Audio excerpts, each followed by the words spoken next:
Good morning, students. Students, today we will start chapter 9 fraction. So let's start. Student, we have already learned the basic concept of fraction in class 3rd. Let us review the concept of fraction. Fraction means a part of a fragment. Fraction is a part of a whole. So student, when an object is divided into two equal parts, then each part is called one half of the whole. We express one half as 1/2 and read it as 1/2 or 1/2. जब कोई भी object two equal parts में divide होता है तो हम उसके each part को वन हाफ कहते हैं होल का. इसको हम 1/2 या वन हाफ से रीड करते हैं या फिर 1/2 से रीड करते हैं. Student, when an object is divided into three equal parts, then each part is called 1/3 of the whole. We express 1/3 as 1/3 and read it as 1/3 or 1/3. जब कोई ऑब्जेक्ट थ्री इक्वल पार्ट में divided होता है तो उसके हर एक part को हम 1/3 ऑफ अ होल कहते हैं. 1/3 को हम 1/3 या 1/3 से रीड करते हैं और इसको हम ऐसे राइट करते हैं.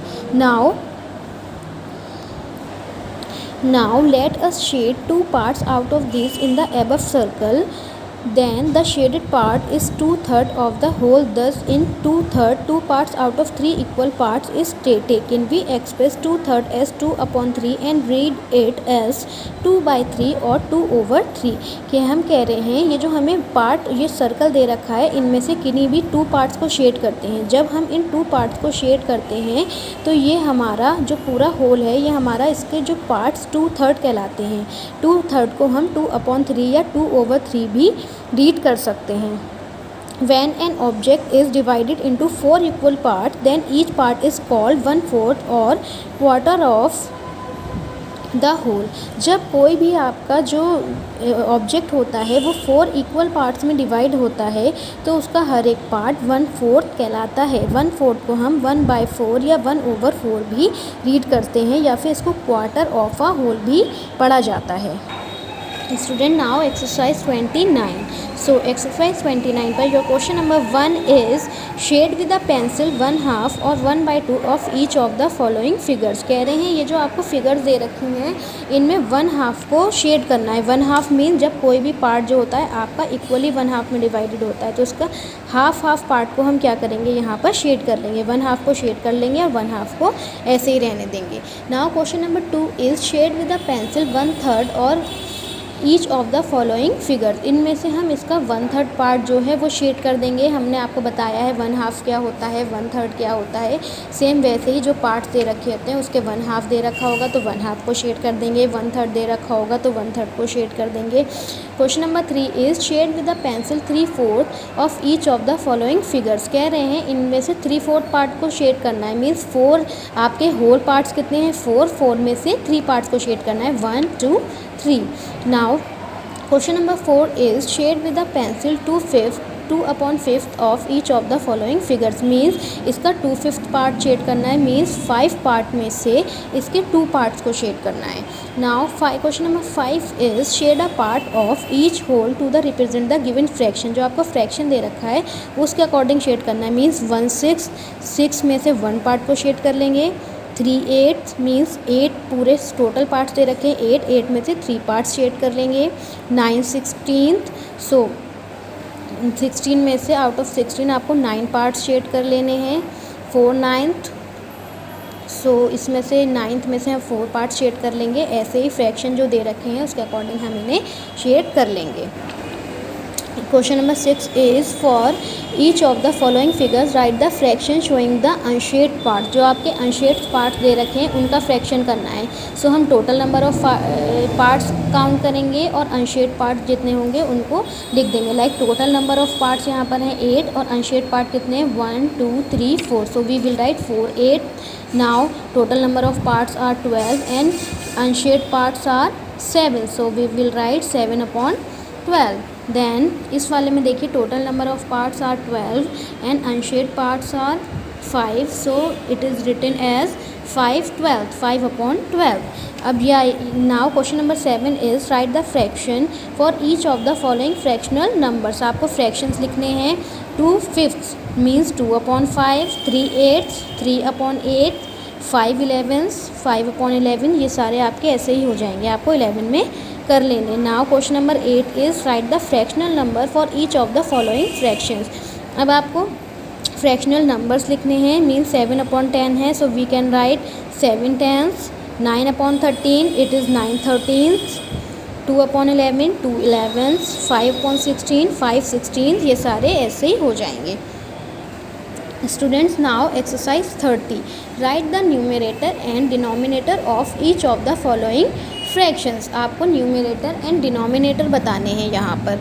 सो student, numerator and denominator of a fraction is written with two numerals arrange one over the other and separate by a line. एक फ्रैक्शन जो होता है वो टू न्यूमरल से अरेंज्ड होता है, जिनमें एक one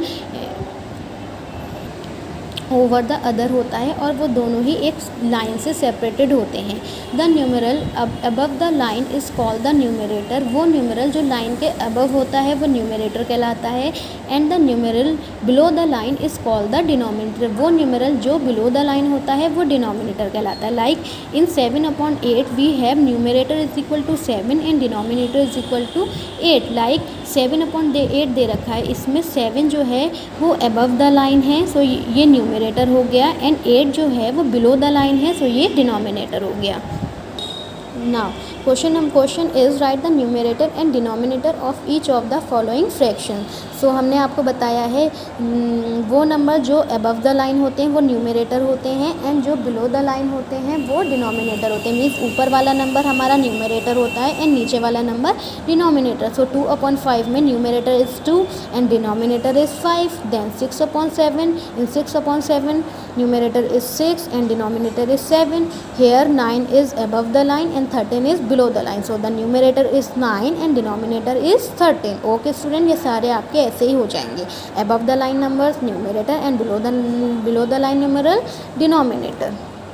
Student, now question number 2 is write the fraction in which numerator is equal to 7 and denominator is equal to 9. Here we have to write down the fraction. हमें fraction लिखना है। So fraction is equal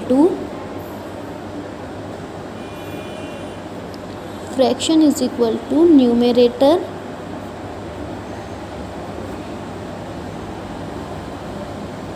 upon denominator। Fraction होता है हमारा numerator upon denominator. So here numerator is equal to 7 and denominator is equal to 9, so it is written as 7/9। हमें यहाँ पर भी फ्रैक्शन लिखना है। So f is equal to होता है n upon d। So n is equal to 1 and d is equal to 6, so it is written as 1/6। बहुत simple है। फ्रैक्शन इज इक्वल टू होता है न्यूमरेटर एंड डिनोमिनेटर। सो हमें numerator भी दे रखा है, डिनोमिनेटर भी दे रखा है, हम इसको ऐसे ही अपॉन में करके लिख लेंगे। Now C part is denominator is equal to 5 and numerator is equal to 4, so it is written as 4/5। So student, ये सारे ऐसे ही हो जाएंगे। Now exercise 31। So student, cut exercise 31 because exercise 31 is cut down from the syllabus. आपकी exercise 31 syllabus से cut down कर दी गई है, ये आपके सिलेबस में इंक्लूडेड नहीं है, इसलिए ये हम नहीं करेंगे। Students, now we will start exercise 32. So your question number 2 is write 4 fractions equivalent to each of the following. So student, to get a fraction equivalent to a given fraction, we multiply or divide the numerator and denominator of the given fraction by the same non-zero number. हमें किसी भी fraction के equivalent fraction निकालने के लिए इसके numerator and denominator को non zero number से मल्टीप्लाई एंड डिवाइड करना होता है। चलिए हम आपको करके दिखाते हैं। सो हमें क्या करना है, इसके 4 इक्विवेलेंट फ्रैक्शन लिखने हैं। सो 1/4 है, so it is written as 1/4 is equal to, हमें नॉन ज़ीरो नंबर से करना होती है, सो हम 2 से स्टार्ट करते हैं। 1 × 2 and 4 × 2, then 1 × 3 and 4 × 3, 1 × 4 and 4 × 4, 1 × 5 upon 4 × 5। हमें 4 इक्विवेलेंट फ्रैक्शन निकालने थे, 1 2 3 4। तो हमने इनको न्यूमरेटर एंड डिनोमिनेटर की 2 से मल्टीप्लाई करवाई, 3 से करवाई, 4 से करवाई एंड देन 5 से करवाई। So 1 × 2 is equal to 2, 4 × 2 is equal to 8 is equal to 3 1 ज़ा 3, 4 3 ज़ा 12, 1 into 4 is equal to 4 upon 4 4 ज़ा 16, 1 5 ज़ा 5 अपॉन 4 5 ज़ा 20। ये हो गए इसके 4 equivalent fraction. Okay students, now student B part is 2/3। हमें यहाँ पर 2/3 के फाइंड आउट करने हैं, सो हम यहाँ पर भी यही करेंगे। We can write 2 into 2 and 3 into 3, 2 into 3 into 2, 2 into 3 upon 3 into 3 is equal to 2 into 4 upon 3 into 4 is equal to 2 into 5 upon 3 into 5। So student 2 2 ज़ा 4, 3 2 ज़ा 6, 2 3 ज़ा 6 अपॉन 3 3 ज़ा 9, 2 4 ज़ा 8 अपॉन 3 4 ज़ा 12, 2 5 ज़ा 10 अपॉन 3 5 ज़ा 15। सो सी पार्ट इज़ 3/4। सो यहाँ पर हमें बस यही करना है, 4 इक्विवेलेंट फ्रैक्शन निकालने के लिए हम 2 3 4 5 से मल्टीप्लाई करवा देंगे। एंड अगर हमारा यहाँ पर होता है 6 इक्विवेलेंट फ्रैक्शन निकालने होते हैं तो हम 6 तक मल्टीप्लाई करवा देते हैं। जितने जितने आपको इक्विवेलेंट फ्रैक्शन निकालने हैं आप न्यूमरेटर एंड डिनोमिनेटर की मल्टीप्लाई करवा देंगे। Okay students, now question number 3 is find the missing numerals. हमें इसके मिसिंग न्यूमरल्स निकालने हैं। So 3/4 is equal to dash upon 16। So you can see 4 4 ज़ा 16 होते हैं, मीन्स जब हम यहाँ पर 4 से मल्टीप्लाई करवाएंगे तो 16 आएंगे। सो हम न्यूमरेटर में भी 4 से ही मल्टीप्लाई करवा देंगे। So 3 into 4 is equal to 12, हमारा मिसिंग न्यूमरल हो जाएगा 12। 4/5 and dash upon 30, you can see 5 into 6 is equal to 30 होते हैं। तो हम यहाँ पर न्यूमरेटर में भी 6 से मल्टीप्लाई करवा देंगे। 4 इंटू 6 अपॉन 5 इंटू 6, 4 6 ज़ा 24 upon 30। Next is 2/7 is equal to dash upon 21। So 2/7, 7 3 ज़ा 21 होते हैं। So we will multiply 2/3। So 2 into 3 upon 7 into 3, so it is 2 3 ज़ा 6 अपॉन 21। हम बस देख लेंगे जो हमारा डिनोमिनेटर है उसकी किससे मल्टीप्लाई करवाने पर ये नंबर आ रहा, तो हम सेम नंबर से इसके न्यूमरेटर की भी मल्टीप्लाई करवा देंगे। Now question number 5 is find N equivalent fraction of 5/9 with numerator 30। कह रहे हैं ये आपको 5/9 का इक्विवेलेंट फ्रैक्शन निकालना है विद न्यूमरेटर 30 से। So it is written as 5/9 is equal to numerator 30 लिख लेंगे एंड डिनोमिनेटर हमें दे नहीं रखा है। सो यू कैन सी 5 6 ज़ा 30 होते हैं, हमें मालूम है 5 6 ज़ा 30 होते हैं। सो हम लिख लेंगे 5 इंटू 6 अपॉन, जब हम न्यूमरेटर में 6 से मल्टीप्लाई करवा रहे हैं सो डिनोमिनेटर की भी 6 से मल्टीप्लाई करवा देंगे। So it is written as 30/54। सो आपका जो इक्विवेलेंट फ्रैक्शन आ जाएगा वो आ जाएगा 30/54। Now B part is denominator 72। आपको 5/9 का इक्विवेलेंट फ्रैक्शन निकालना है डिनोमिनेटर 72 से। सो हम 5/9 एंड डैश अपॉन 72 लिख लेंगे। नाउ यू कैन सी 9 8 ज़ा 72 होते हैं, मीन्स 8 से मल्टीप्लाई करवाने पर 72 आ रहा है। सो यहाँ पर हम 5 की भी 8 से मल्टीप्लाई करवा देंगे। सो 5 8 ज़ा 40 एंड 9 8 ज़ा 72। So your answer is 40/72। So students यहाँ पर ये क्वेश्चन नंबर 7 तक सेम ही हैं, बस आपको न्यूमरेटर दे रखा होगा तो न्यूमरेटर लिखकर हम देख लेंगे कितने से मल्टीप्लाई करवा कर रहे हैं। अगर डिनोमिनेटर दे रखा होगा तो डिनोमिनेटर से कर लेंगे। सारे ही क्वेश्चन ये सेम ऐसे होते जाएंगे। Like question number 18 is change each of the following fraction into an equivalent fraction with numerator 18। अब हमें क्या करना है, न्यूमरेटर 18 का इक्विवेलेंट फ्रैक्शन लिखना है। सो हम लिख लेंगे 2/5 is equal to 18 upon dash. You can see 2 9 ज़ा 18 होते हैं। So we will multiply 2 into 9 and 5 into 9। So 2 into 9 upon 5 into 9, 2 9 ज़ा 18, 5 9 ज़ा 45। ये हो गया हमारा सेम, ऐसे ही ये सारे हो जाएंगे। बस देखते हैं कि जो हमें न्यूमरेटर या डिनोमिनेटर दे रखा है उन दोनों में कितने मल्टीप्लाई करके हो रहा है। सेम नंबर से हम न्यूमरेटर एंड डिनोमिनेटर में मल्टीप्लाई करवा देते हैं। Okay students, now question number 9 is which of the following fractions are equivalent. इसमें कौन कौन से फ्रैक्शन जो हैं वो इक्विवेलेंट हैं। सो स्टूडेंट जब हमें इस टाइप का क्वेश्चन दे रखा होगा सो हम वहाँ पर क्रॉस मल्टीप्लाई करवा देते हैं। लाइक हमें 6/10 एंड 9/15 दे रखा है, इन दोनों की हम क्रॉस मल्टीप्लाई करवा देंगे। मीन्स 16 6 की 15 से मल्टीप्लाई करवाएंगे एंड 10 की 9 से। क्रॉस मल्टीप्लिकेशन मीन्स इन दोनों की एंड इन दोनों की मल्टीप्लाई करवाएंगे। So 16 into 6 into 15 is equal to 90 and 10 into 9 is equal to 90। Thus the two cross products are equal, hence 6/10 and 9/15 are equivalent fraction। अगर आपके दोनों की क्रॉस मल्टीप्लाई करवाने के बाद ये टू प्रोडक्ट्स आते हैं वो इक्वल होते हैं तो वो फ्रैक्शन आपका इक्विवेलेंट फ्रैक्शन होता है।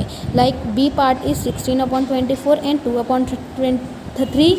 क्रॉस मल्टीप्लिकेशन करवाएंगे, hence 16 into 3 is equal to 48 and 24 into 2 is equal to 48। Thus the two cross products are equal, hence 16/24 and 2/3 are equivalent fraction. ये दोनों ही प्रोडक्ट हमारे सेम आ रहे हैं तो ये इक्विवेलेंट हैं।